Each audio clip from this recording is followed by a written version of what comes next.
ভগবান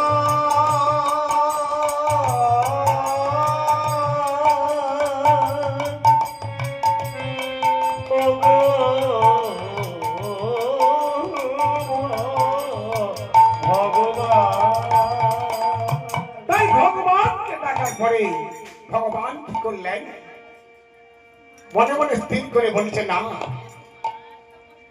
মোহিনী এত করে কাঁদছে তাকেই আমাকে একটা পুত্র সন্তান দিতে হবে।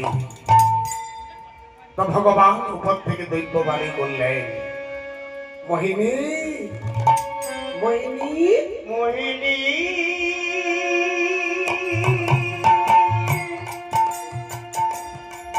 ওরে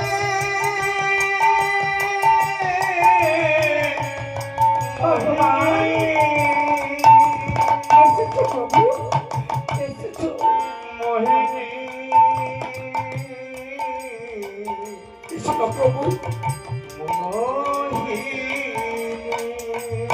শোনো মোহিনী আমি আশীর্বাদ করলাম তুমি পুত্রের জননী হবে। আশীর্বাদ করলো দৈত্যবাণী হলো দৈত্যবাণী করার সাথে সাথে মা মোহিনীর কতই না আনন্দ আনন্দ হয়ে তার স্বামীকে বলছে শোনো গো শোনো আমি আমি না আমি আশীর্বাদ পেয়েছি গো আকাশ থেকে দৈত্যবাণী হয়েছে। কি বলছো তোমার দৈত্যবাণী হয়েছে?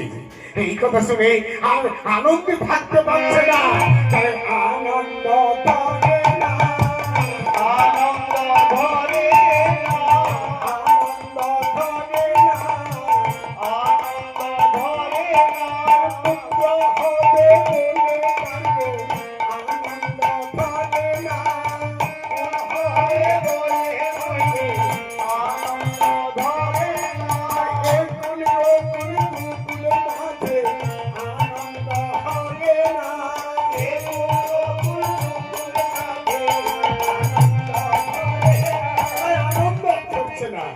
তাই ধীরে ধীরে 1 মাস 2 মাস 3 মাস থাকতে থাকতে মা মোহিনী